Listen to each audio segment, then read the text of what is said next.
好，同志们，好，同志们，我们回到来的，我们是中国现在，China Now, friend or foe, war or peace, with your gang of two, Nan Su and Michael Olson. And hey, you're aboard as well, so welcome. Ladies and gentlemen, we are in the year of the fire horse, that according to the Chinese lunar calendar, and we're not sure what the heck that means, but it sounds exciting, fire horse. Uh, do you have any idea what a fire horse is, Nansu? Well, there's so many things they can say about it. It's all about yin and yang, or all those kind of things. I'm not specifically into that. I know the culture, but I just don't know, how technically these things can be explained, and Right. which I Well, you I know, don't give much thoughts on those things. okay, we note with interest that the Chinese Communist Party is notoriously atheistic, does not believe in anything except itself, really. There is no God before the Chinese Communist Party. That said, we note with interest that Xi Jinping appears to be quite superstitious, which would indicate that he actually does believe in something else. And as evidence of that, he has a habit of visiting monasteries and whatnot. So maybe he is looking at the year of the fire horse as a time to make his move. Is it too early for China to make its move on Taiwan, do you think? I don't think they are ready yet. You look at those They were all supposed to be ready by next year. right, right. Well, it takes some time. I have seen many times. They will do it only if since they feel things out of control in China. There are more and more pressure, because the falling economy that's put on the Xi Jinping's regime.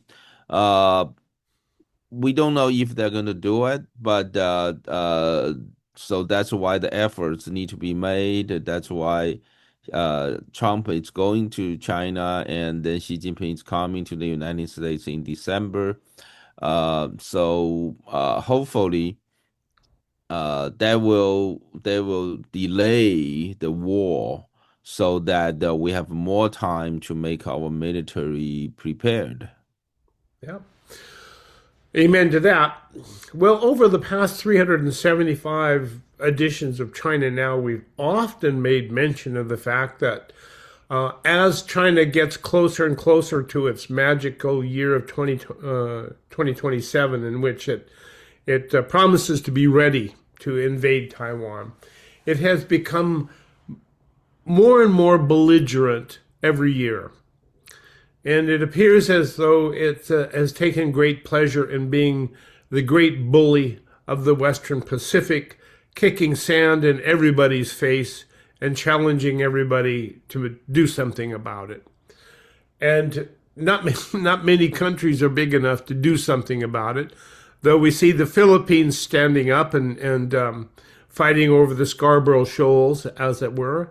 But Japan seems to be stepping forward and standing up to the big bully. How on earth are they doing that?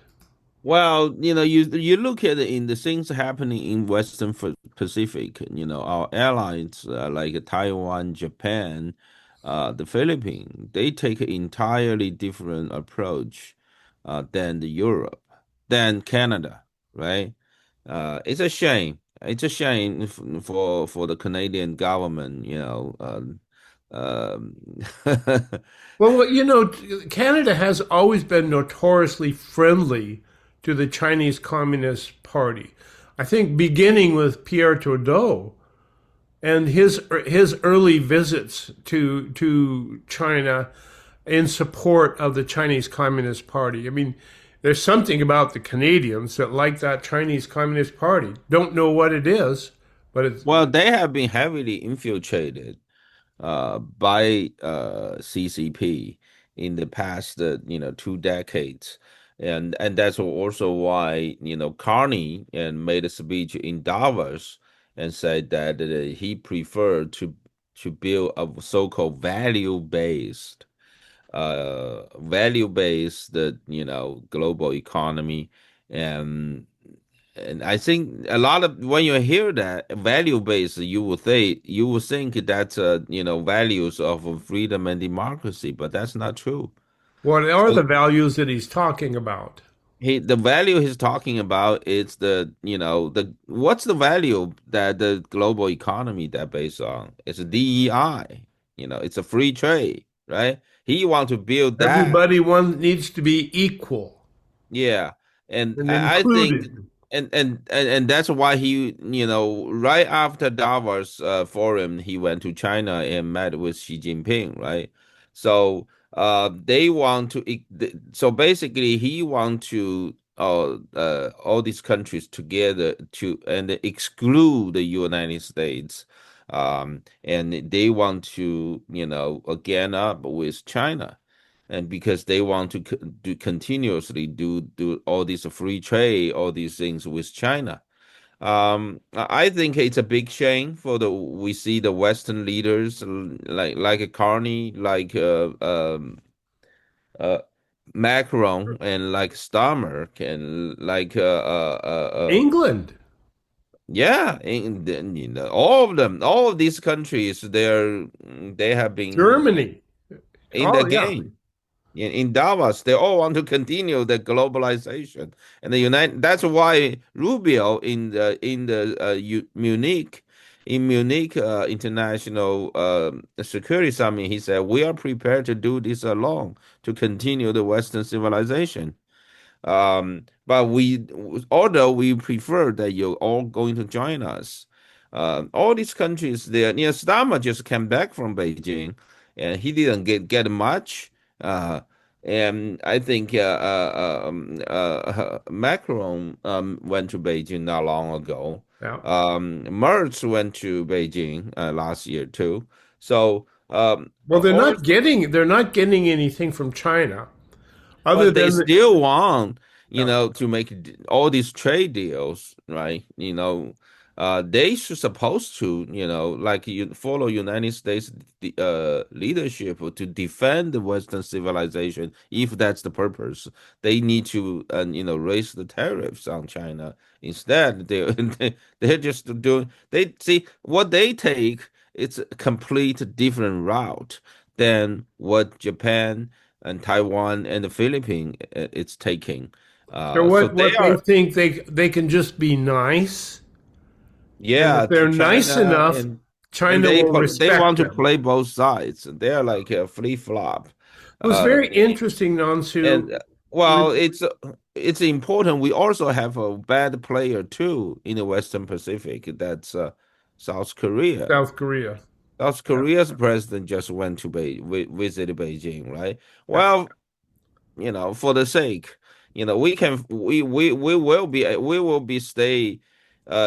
will be able to fight a war along with Taiwan, Japan, and the Philippines, if South Korea decides not to fight.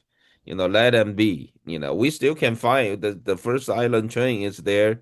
If South Korea doesn't want to fight, let it be. Let it be what kind of a war they will be living Well, they will then be subsumed by North Korea, who will just march right in. I suspect that's what Kim Jong Un would really love to see happen. At any rate, it was very interesting to see that Marco Rubio, the Secretary of State's presentation to the Munich Security Conference, was greeted with a standing ovation from everybody in the audience. They stood up and clapped what he had to say. Yeah, I think that for a lot of people, there are a lot of leaders like the Secretary of EU von der Leyen and many others Mark Rutte uh, that's the Secretary of NATO, right? Um, uh that they kind of like expecting the collaboration to continue. They want to take the stronger position when it comes to against the China. That those are the people they Yep. they basically gave a big hand to Rubio's speech, right?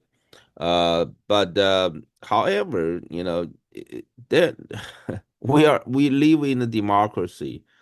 You look at the European countries, it's whoever they're going to elect. I don't think that's just that easy. I don't think that's going to be that easy. Yeah, amen.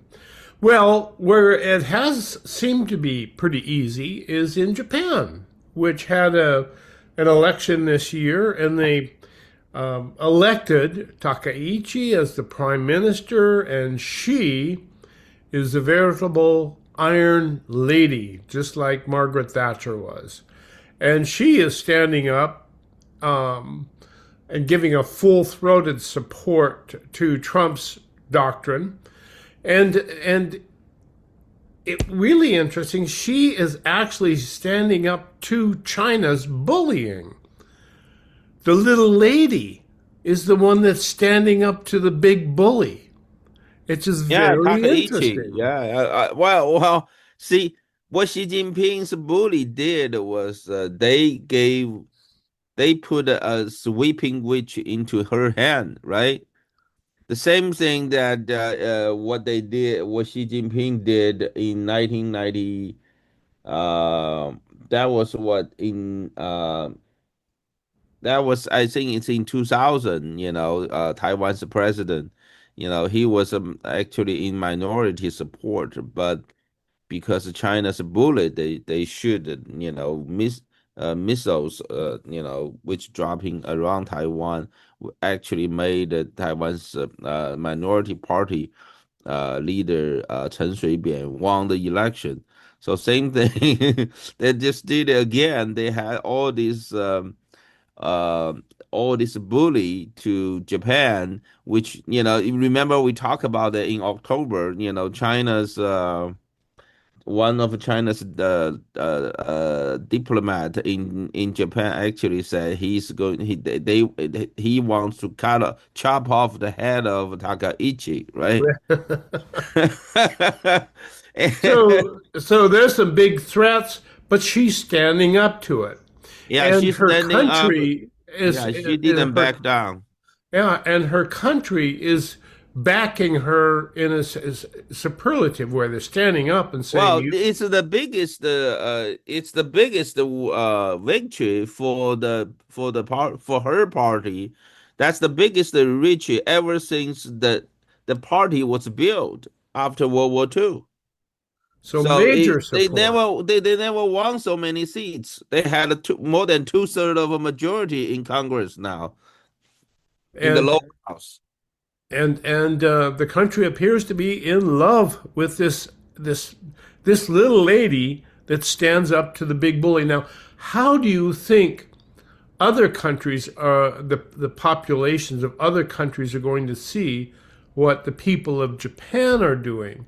Do you think it'll make a difference in places like the Philippines, for example, Vietnam, and so on and so on? The whole Western Pacific will see the Japan standing up. How will it affect the people of South Korea? Well, I think the people should learn from Japan one lesson. See, Japan has a tremendous business in China. They Yes. have like about 30,000 factories owned by Japanese business in China. Now, you know, and Takaichi is so strong. You know, it's like we can still do trade, but security wise, we need to be very strong. I think comparing to her, all these European leaders and including Canadian Prime Minister Carney, they just didn't have they just don't show their backbone. They don't have backbone. That's a result. You can still do business with China. It's like, Donald Trump still do business with China, Yeah, but it doesn't mean we have to, you know, uh, kneel bend down over. to Beijing's bully, right? Yeah. It's really interesting how you brought up the notion of how DEI, the concept of diversity, equity, and inclusion, has so infiltrated Western democracies that they actually are almost, it makes them subservient to the bully. Yeah, it's true.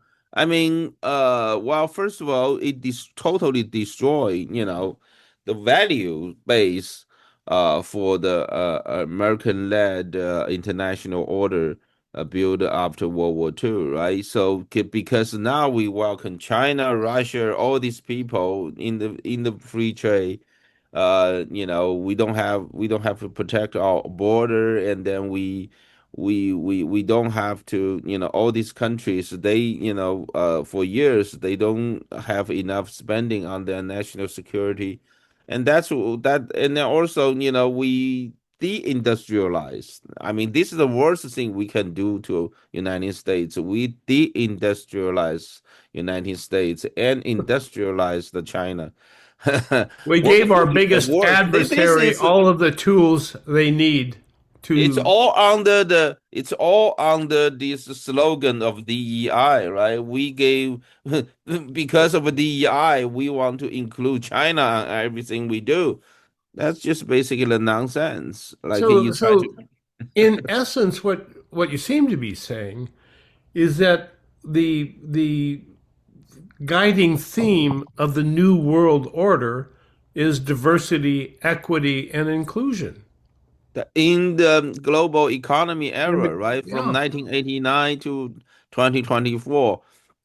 And I think that the second 35 years, you have a first 40 years, from 49 NATO established to 89, the fall of Berlin Wall, and then and then second 35 years it's from 89 to 2024.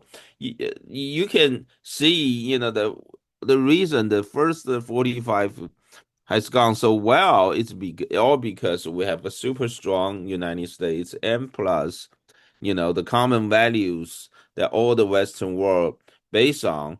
And then all of that, the two major factors both pretty much all destroy in the second 35 years from 89 to 2024, all because the globalization of the economy, as well as the DEI. I mean, The when global, it wasn't just the money, it was the philosophy. yeah, It yeah, was it was the once money. you include China and Russia, all these back actors into your DEI, and then, the Americans that we used to know of gone, right? Do you We're think not we are no longer strong, and the entire Western world didn't even have the common values anymore. What's the common value? Free trade could serve the common value for the security of the world to defend the peace? I don't think so. didn't work out that way? Do you think the philosophy of diversity, equity, and inclusion made the money of the new world order of open border trading? Do you think it was the philosophy that made the money possible, that made the decomposition of the old way possible? Do you think that DEI really destroyed that common ethic that we had? Well, the global economy started in 1992, right? Basically, UN had this Agenda 21 Well, passed, the sustainable development. economic, basically the very first the sustainable economic development plan, right? So Agenda 21, and which is the main focus of that thing, it's climate change, right? Yep. Global warming, at that time they don't call it climate change, they call it global warming Yeah. because and then later after global warming, the whole thing, didn't work. They changed it to climate change, right? Um, Global warming, it's all because the Club of Rome, that the politicians in the Western world, like Henry Kissinger, those people, they want to build they want to, first of all, well, back in the late 60s, they want to find a common goal for the entire world, for all countries, because they want to And strengthen. is that the same as Xi Jinping's common destiny of for all Sounds similar. mankind? Sounds similar, right? They It want to does, find a yeah. common goal, for a common interest for all the countries around the world, but they couldn't find it, so they basically say, hey, if we cannot find the common interest, maybe we can find the common enemy. So that's how they found the global warming as the common enemy. So they will build that as use that as a base to build UN. So that's how UN passed Agenda 21 in 1992, and which started the whole globalization era, and so and which basically deindustrialized the United States, Yeah. We make got rid us of all be. of our industry because it was dirty. We shipped it to China where it was cheap. Now we still have the same pollution, and now we no longer have the money. That's right. And then we don't have and then we have a big debt, and then US dollar is losing its value like free fall. And then our the American citizens need to pay more and more inflation. And all of these can going back, this is the whole era. This is a much deeper and fundamental discussion we can have, more than just look back the several years, and which and which is the main reason. If you look at it, it's the main reason behind the 2008 financial meltdown. Right? I mean, if you look at that, and then we're just living, in this complacency. Now, technically, you can blame the submerged sub mortgage, Subprime mortgage collapse. Yeah. yeah, subprime mortgage. But if you look at the bigger, much bigger scale, what you see here is, deindustrialize the United States, put down the weapons in our hand, defending ourselves, living in the war of Pendulum, all these things. It's an international environment that make all last, 20 years, that really speed up the United States debt.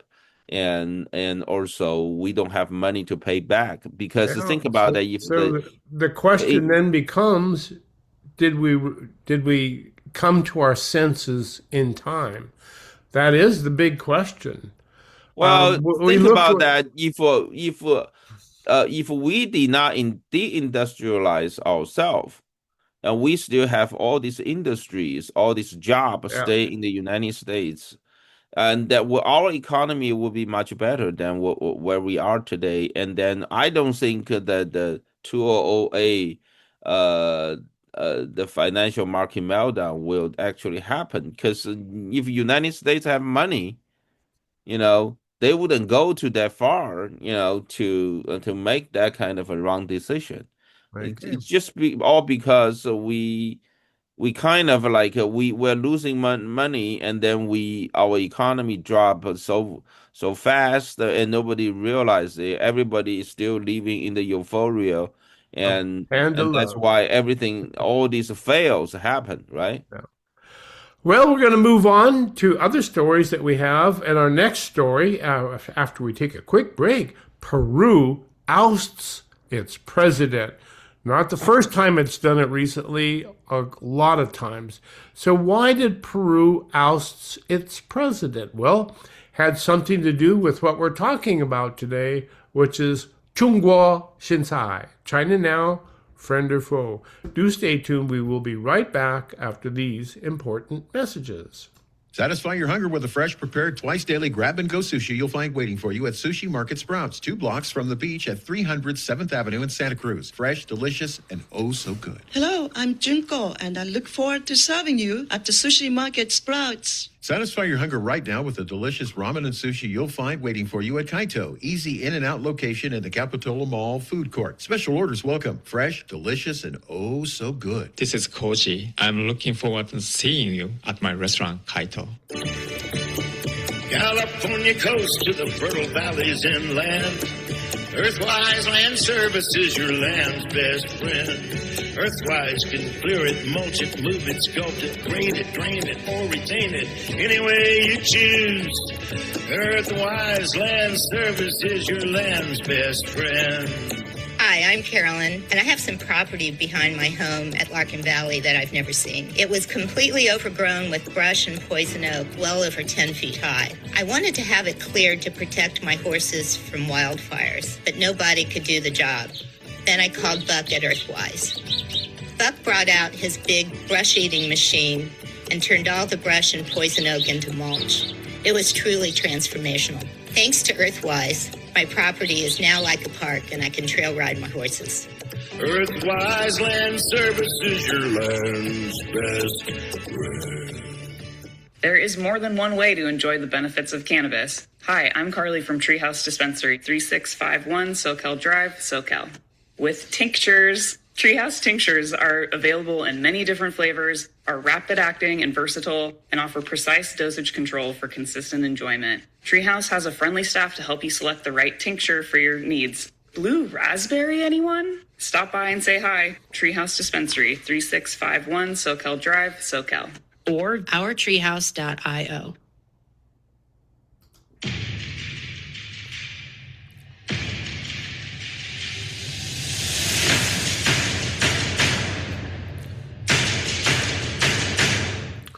Been some time since we've talked about Peru on China Now. Last time we talked about Peru Nansu, we were talking about a Belt and Road project that would build a highway over the Himalayas. Or maybe it was a train. I don't know which one.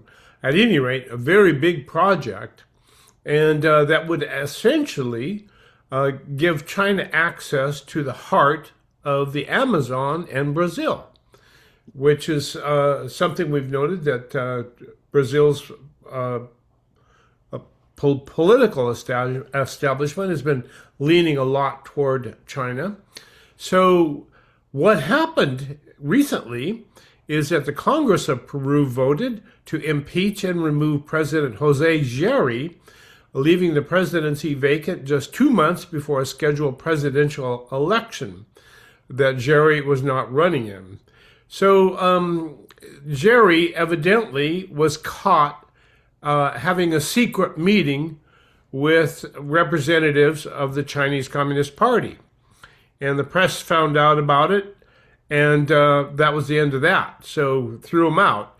And it should be noted that they have had a lot of trouble in Peru holding on to a president for some reason down there. One of the most fascinating countries in the world, in my book, Peru is, but it, I guess my experience is kind of similar. When I was in the town of Cusco, and we were scheduled to leave Cusco for a flight back to Lima, and there was a riot. But there's always a riot, almost every afternoon in Cusco, because that's the way they do things in Peru. There's always a riot wherever you happen to go. That was my experience. Hope you don't have the same one. But that was my experience. So it's a tough place. But that was the collapse of the president was built on a secret meeting with China. And so he was thrown out for having a permanent moral incapacity. It sounds like one of the royals from the British family, I guess. Who knows? At any rate, Peru is a pretty big deal because it is the CCP's foothold on the west coast of South America. Your thoughts, Nansu? Well, the well, I think this is a very important, and all these things are happening to get rid of China's influence and infiltrations in the Western Hemisphere. Um, so Peru and so if see if they are, with the newly appointing the leader and the coming election, see if they are able to stop the more or less maybe at least reduce the influence from China. Keep in mind China is building it's the cross-continental railroad that connecting Brazil and Peru, right, from the east Right. coast to the west coast. If they hope they will be able to stop that kind of the railroad building, and take back, make some move similar to what Australia did recently. They trying to end the contract. They leased the port of Darwin to China for 99 years. So and Panama made a move that may make the two ports at each end of the located at each end of a Panama Canal that's run by the Chinese company. They say that contract was unconstitutional. Um, so um, so hopefully they will, Peru will stop, China from using its port. That will be the great step forward to end the influence of China in the American continent, in the Western Hemisphere, and and then we have one more to go. That's Brazil. Brazil. Now, China's Belt and Road seemed to be a pretty good scam in that it was a way for China to turn developing nations into debt slaves to China. China would loan them a bunch of money to build something for which the country would never have the income to pay back. And therefore, it would always owe China money, and China would have that kind of leverage over them. The big case in point would be, of course, Venezuela, where China came in and developed some of the oil fields and loaned Venezuela the money to do it. And Venezuela now owes China a lot of money, which Trump intends to pay back at market rates with oil instead of cheap rates that Venezuela was giving China. Now, China has this relationship with developing nations around the world, and it seems to be coming back on them because it's turning a lot of developing nations against China. Well, those things need to be investigated. We don't know. uh, I hope they will expose a lot more details after the investigation. Hope so. Yeah, basically, it just said he is meeting some sort of Chinese merchants in some Chinese restaurant, and so we don't know what all those things are still under investigation. Well, we don't know, but what we do know is that they threw the president out of office, and got to find another one. So that just leads me to the next story that we're working with, and it was a real good article the Epoch Times by one of my favorite writers, Victor Davis Hanson, talking about the difference between Russia and China with respect to influence. And Victor Davis Hanson talked about how Russia, in all of the TV movies now, Russians are always the bad guys. They're the thugs, the Russian mafia thugs. They've taken their position in the pantheon of bad guys in TV movies and whatnot. You can always spot the Russians. They're bald and real stocky guys, and they're crude and they're ugly and so on. So they're the bad guys. And you can easily see them. They're the bad guys. The Chinese know not that way. And it's because, of course, China has a lot of impact, a lot of influence throughout our culture. As China has worked assiduously in its total unrestricted warfare on inserting itself into positions of power throughout our media world. And now China is not seen as the bad guy adversary that Russia is in the movies and popular culture. It was an interesting point made by Victor Davis Hanson. But accompanying this article was a map of Chinese-owned farmland in the United States, which I thought was just monumental. China owns over 265,000 acres of U.S. agricultural farmland. And the map points out where this farmland is. And lo and behold, most of it, or many of these big chunks of Chinese-owned farmland, are in close proximity to U.S. defense installations. Now, let me ask you this, Nansu. Is the United States allowed to own farmland in China? Of course not. Well, first of all, China, you don't have ownership of any land at all. Or of anything else, right? Private ownership. There's no private ownership of land in China.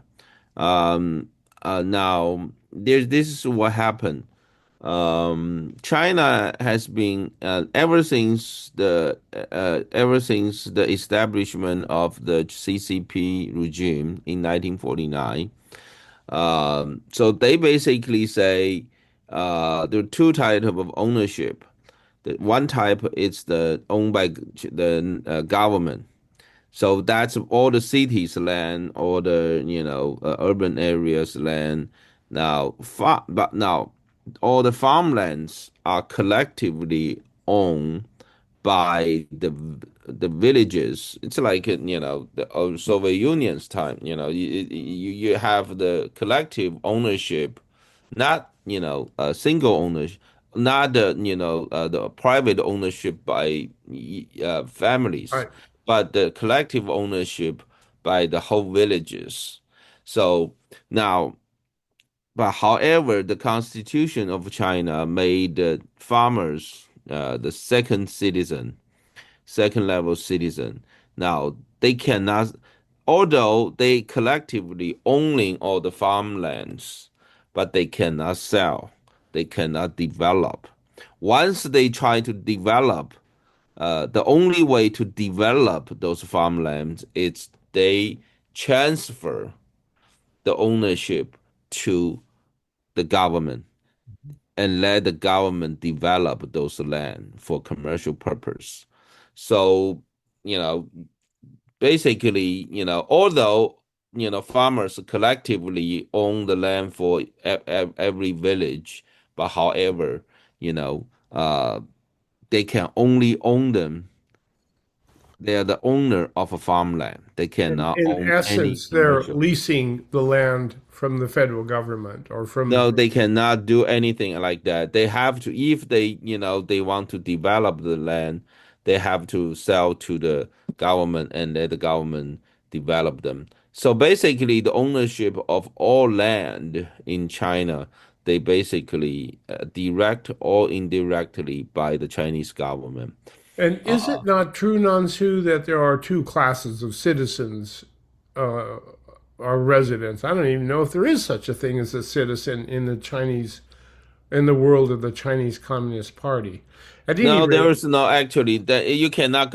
You are right. We cannot call them citizen, right? Because they don't have a right to vote. So so there you go. Now, isn't there? I understand there's two different classes of citizens in China. One is the city person, and the other is the country person. that's right. And the country person is a second class citizen That's because correct. they have no rights to be in the city. Well, they have no right in the to basically to work or own or buy apartment in the city. That's the case for many years until just a few years ago, because China's economy is going down. They build too much. They overbuild their cities. They have so many empty apartments in the big cities. So the big city now they offer the residency to the farmers. If you have money, you come in and you buy the apartments. Those apartments, nobody try to want to buy them. Then, they will give you the residency right away. So you can officially change your second class citizens residency. It's all because of your residency, right? So you can change that to become the first class citizen living in the In the city. cities by buying an apartment. Most of the cities right now make these kind of policies already. Because they had to, because They nobody want to sell the apartments, the empty apartments. had no I don't know choice. how many people are going to be afford to do that if they truly, that they probably will.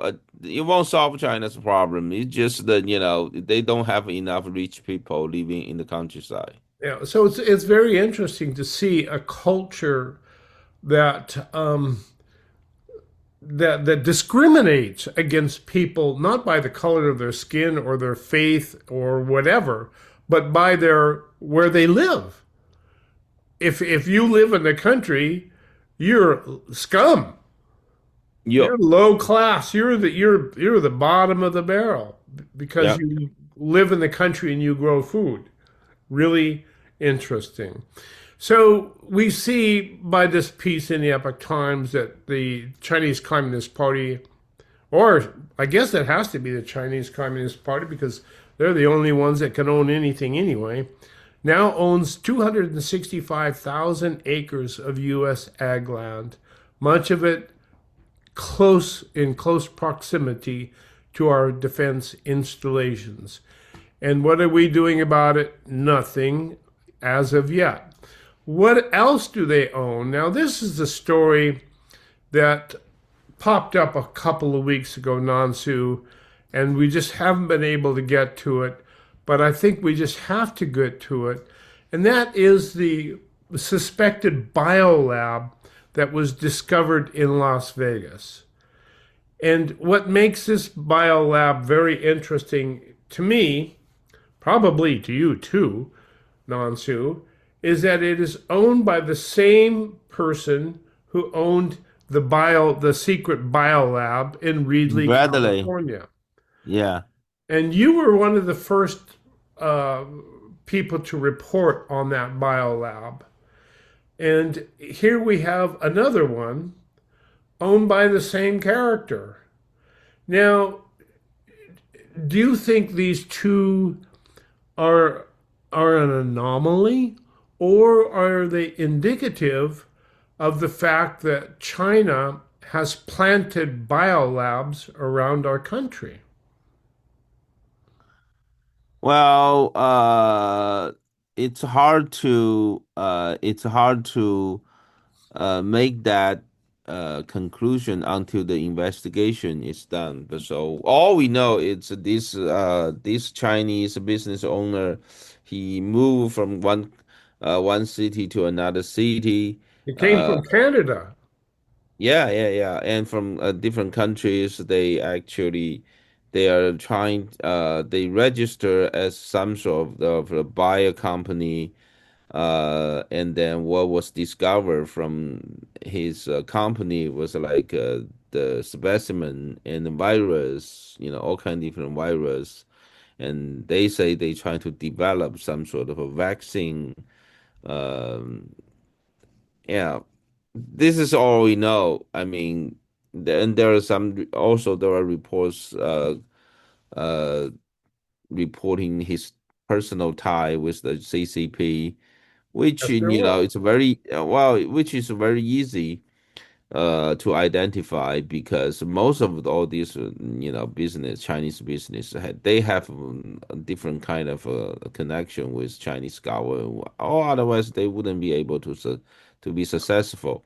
So, but however, it's very hard to assess. You know, they how to assess what's the real goal to find out what it's the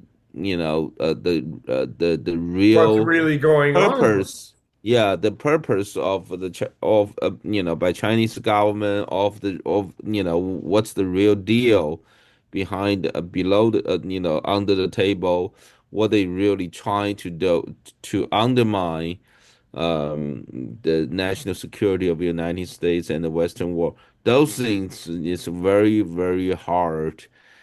Although you can report that all these connections, it's just very hard for us to, he doesn't tell you, and We don't then know. all you know is just their connection, right? You don't know anything.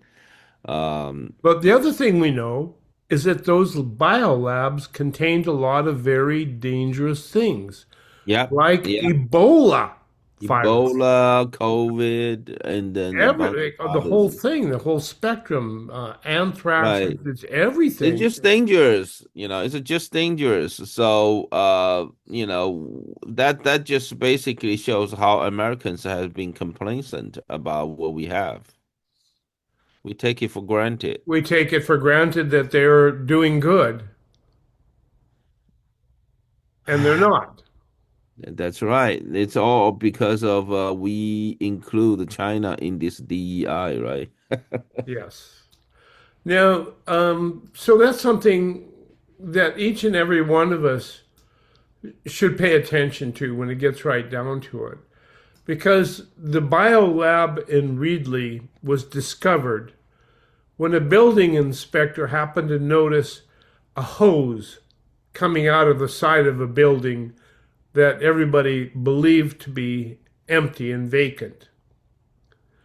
And the biolab in Las Vegas was discovered by a house cleaner and who just opened her eyes to the fact that this locked door was leading to some refrigeration and equipment that appeared to be out of character with the domestic domicile. So when it gets right down to it, if this is going on, it's something that we should all pay attention to or look for, or if we see something, maybe we should say something. Because if there are more than one or two of these, um, it's kind of frightening, don't you think? It is, they're not only in the Western Hemisphere, they're in, all around us, all these kind of virus or bacteria, and you don't know what, those things can do to our society. And we're just living so, comfortably. We are in the euphoria That's what we are living in. That's what Mark Panda Rubio love euphoria, no kind of less. love euphoria. Yes, and then we just There we are. And we should all be paying attention because we must remember that China, the Chinese Communist Party's doctrine, principal doctrine of total unrestricted warfare, biolabs, secret biolabs implanted into the American neighborhoods, that's part of total unrestricted warfare by any definition. yeah. Well, we just not able yet, as a journalist, to finally nail it down, right? So we need some sort of evidence, but it is dangerous. You don't know because the Even if problem it's is even if it's not a deliberate operation of the Chinese Communist Party, it's damn dangerous. we cannot say that, right? We cannot Yeah. say that it's not, right? Maybe it is, Maybe it is, maybe it isn't. We don't know. But in either they case, won't commit, they right, won't commit, it's and then when the critical time comes, no one knows what they will be able to do, from those labs. right. It's just create a chaos, entire chaos in American soil, while the war breaks out in the Western Pacific. It's just Is that what's it could going be on? yeah. It could be the catastrophe, right? We don't know. So, but it's good that we know now. We saw one problem, but we don't know if there are other problems that still exist there. After all, so many years we have been in Panda Love, and we close our eyes and just let the Chinese government do whatever they want to do here in the United States. Now we have to deal with all the consequence. Well, ladies and gentlemen, it is now the year of the fire horse. What that means, I guess we will not know until the year's over. Then we can look back and say, well, this is what the year of the fire horse was like. But we can see that a lot of things are shaken, and not the least of which is our President Donald Trump will soon be going to Beijing to do what? We don't know. What Xi Jinping wants him to do is give up supplying Taiwan with defensive weapons so that it will be much easier for China or the Chinese Communist Party to invade Taiwan and take it over. If it doesn't have any weapons, it'll be an easy job. But if it does have weapons, it'll be a harder job. So please, President Donald Trump, do not sell any defensive weapons to Taiwan. Going to be interesting to see what happens when Xi Jinping and President Trump get together in Beijing. They sit down and talk, and that's going to be the first thing Xi Jinping asks of Donald Trump: don't sell Taiwan the weapons. What does Xi Jinping have to offer Donald Trump to not sell the weapons? I want you all to stay tuned to what's coming up, and the best way to do that is to tune in China Now, because that's what we talk about week in and week out with Nan Su, who's the senior investigative reporter for the Epoch Times, and Michael Olson, yours truly, who once dreamed of going to China, but who was dissuaded from doing so by Xi Jinping himself. Thank you all for tuning in China Now.